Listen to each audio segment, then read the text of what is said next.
Shalom warga kerajaan, selamat pagi. Kita bersyukur buat kebaikan Tuhan. Kita ada di hari Sabtu. Hari ini kita akan sama-sama berdoa dan merenungkan firman Tuhan.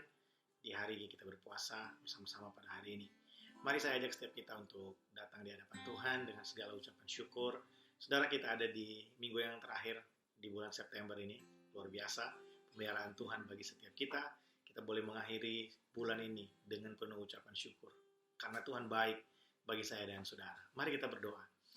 Bapa, terima kasih buat hari ini. Kami bersyukur buat kasih setiamu. Kami bersyukur buat kebaikanmu. Kami bersyukur buat anugerahmu Tuhan, yang selalu nyata dan berlimpah dalam kehidupan kami.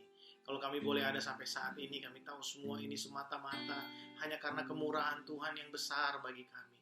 Tuhan, pagi hari ini kami mau memuji Engkau, kami mau menyembah Engkau, karena kami tahu Tuhan hanya Engkaulah pribadi yang layak terima segala pujian kami. Hanya Engkaulah pribadi yang layak terima segala sembah kami. Karena Engkau bertahta di atas setiap pujian kami, dan Engkau tidak bertahta di atas setiap ketakutan kami. Terima kasih Tuhan, terpujilah nama-Mu. Kami muliakan Engkau Tuhan. Terima kasih Tuhan. Yesus Tuhan ditinggikan, dimuliakan dan naik ke surga. Dia berikan Roh Kudus-Nya, menguatkan dan menolong selalu. Yesus Tuhan ditinggikan, dimuliakan dan naik ke surga. Dia berikan Roh Kudus-Nya, menguatkan dan menolong selalu. Sungguh ku rindu bersekutu denganmu selamanya. Mari sama-sama katakan pujian ini. Allah Roh Kudus, jamah hatiku dengan urapanmu. Rindu selalu dekat denganmu, tinggal di hadiratmu.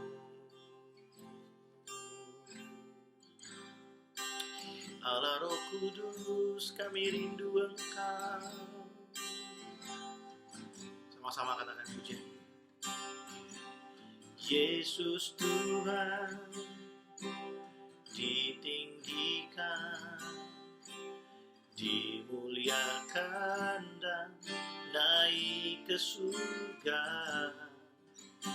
Dia berikan Roh Kudus-Nya, menguatkan dan menolong selalu. Ya Roh Kudus, Yesus Tuhan ditinggikan, dimuliakan dan naik ke surga. Dia berikan Roh Kudus-Nya, menguatkan dan menolong selalu. Sungguh ku rindu bersekutu denganmu selamanya. Kami rindu Engkau Roh Kudus, Allah Roh Kudus, jamah hatiku dengan urapanmu. Rindu selalu dekat denganmu, tinggal di hadiratmu. Ya Roh Kudus, Allah Roh Kudus, jamah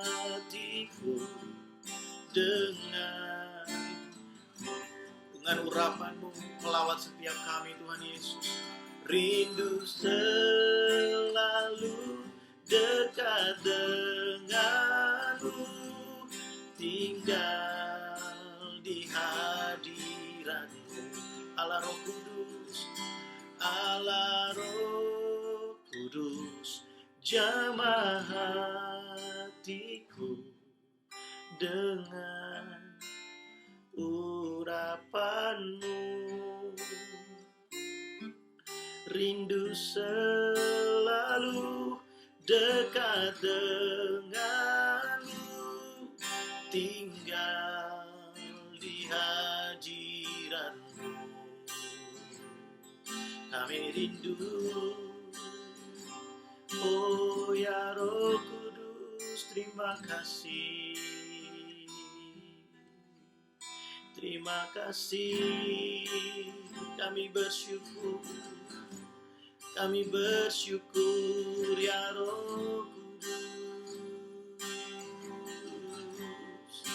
Allah yang hidup, Allah Roh Kudus.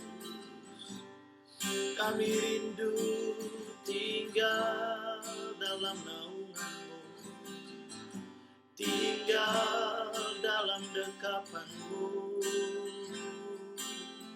ya Roh Kudus, Allah yang setia. Kami tinggikan nama-Mu, Yesuslah Raja, Yesuslah Tuhan. Kami sembah Kau, Yesus, nama di atas segala nama. Terima kasih, terima kasih.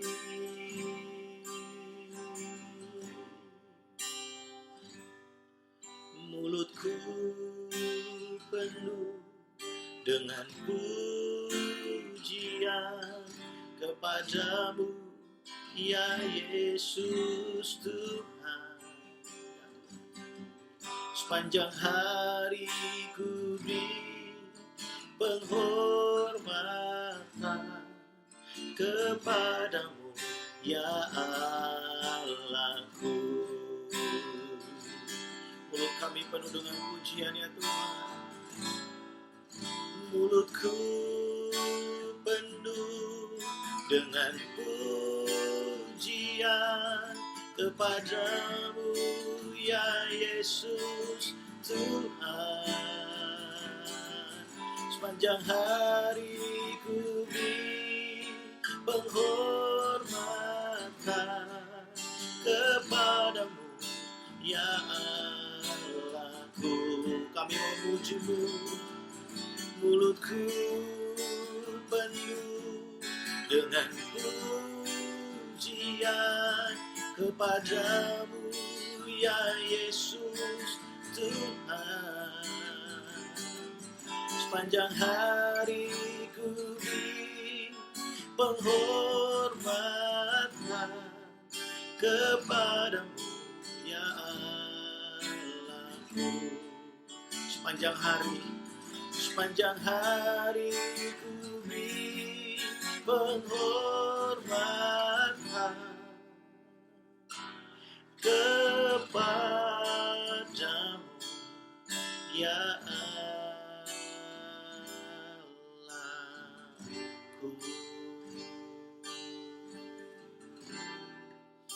Terima kasih Tuhan Yesus.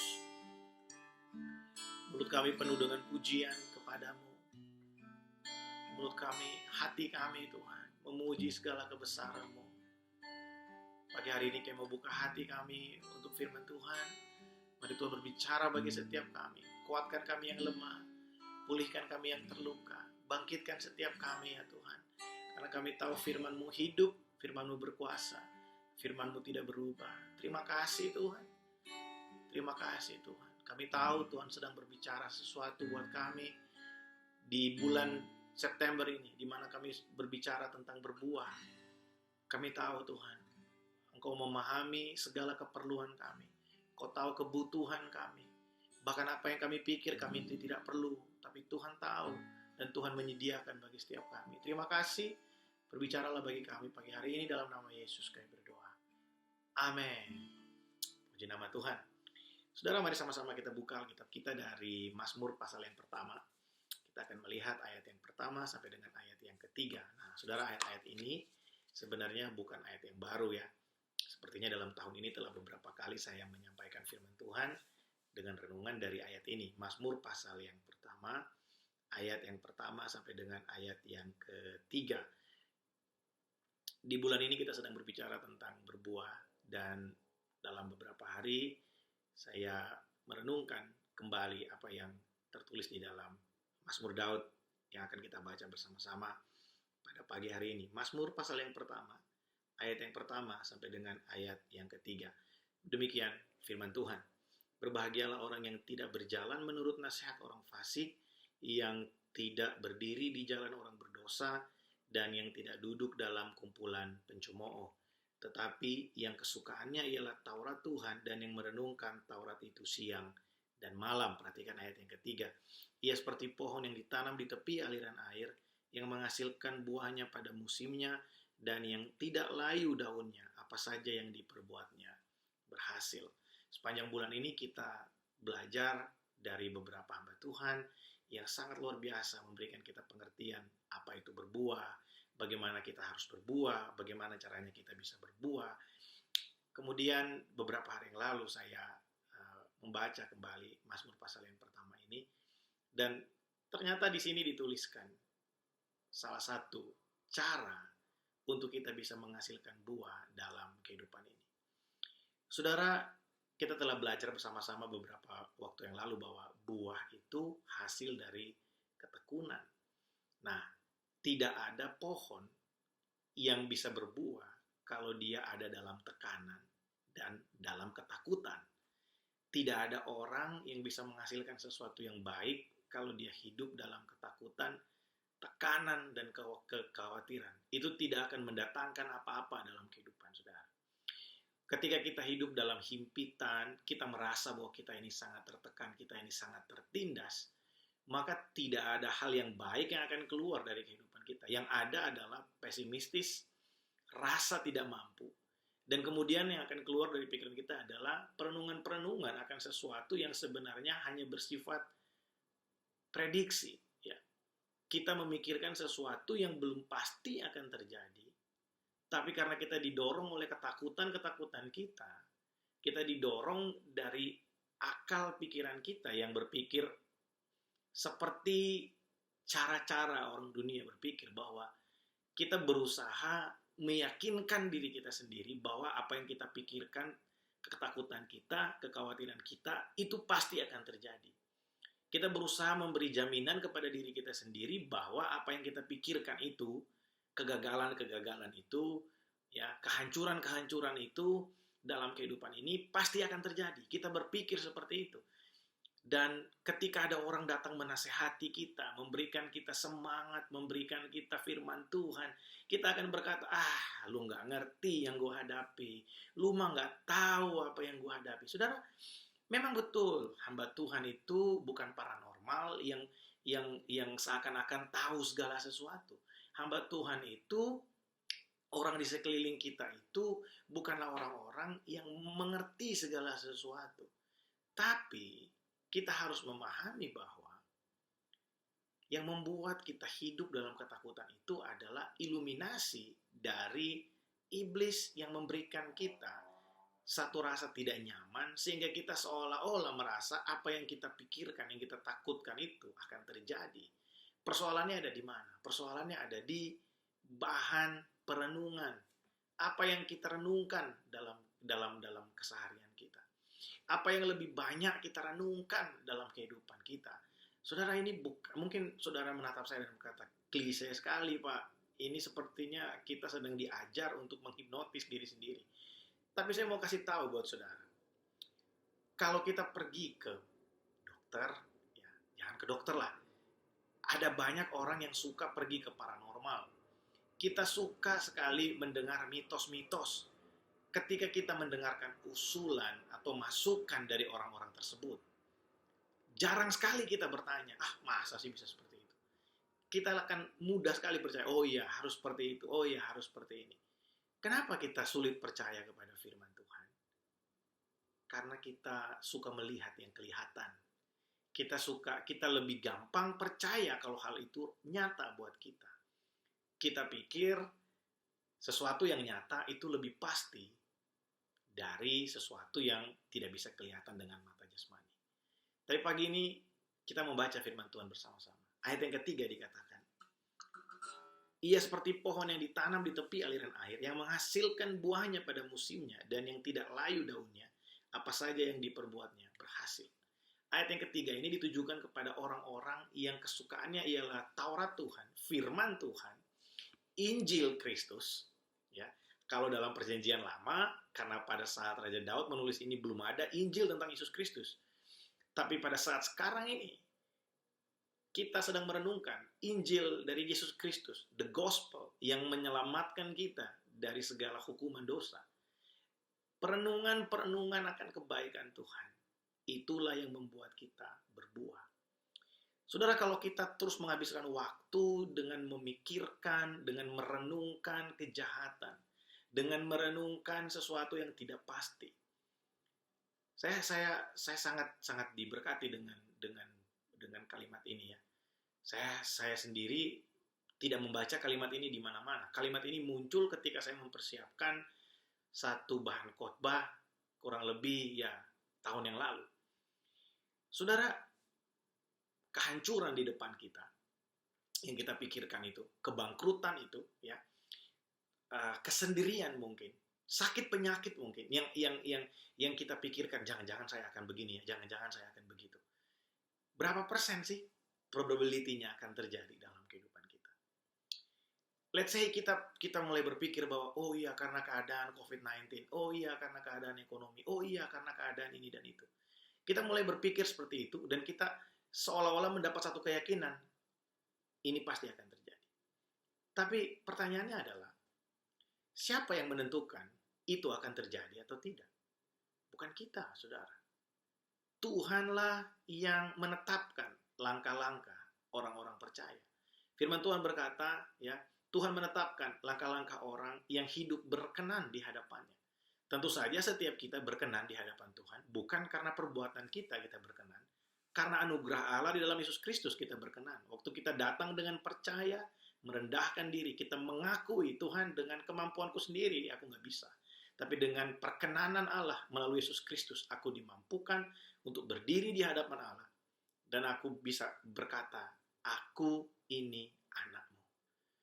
Saudara, ketika kita datang dengan penuh keberanian menghadap tahta kasih karunia Allah, kita dilayakkan untuk menerima anugerah dan pertolongan saat kita memerlukannya. Apa yang menjadi bahan perenungan-perenungan kita? Kita suka memikirkan hal-hal yang belum pasti terjadi. Kenapa Raja Daud menulis? Orang yang kesukaannya ialah Taurat Tuhan dan yang merenungkan Taurat itu siang dan malam. Kalau dalam bahasa sekarang, di konteks hari ini, ya, Raja Daud ingin berkata, orang yang kesukaannya ialah Injil Yesus Kristus. Dan yang merenungkan Injil itu siang dan malam. Yang memeditasikan Injil Kristus, yang merenungkan Injil Kristus. Saudara, kita tidak akan pernah bisa menghasilkan buah kalau kita terus memikirkan ketakutan. Kita tidak akan pernah bisa bergerak kemana-mana kalau kita terus memikirkan kekhawatiran kita. Saya tidak sedang berkata, mari kita sama-sama menghipnotis diri sendiri, melupakan semua persoalan kita. Bukan.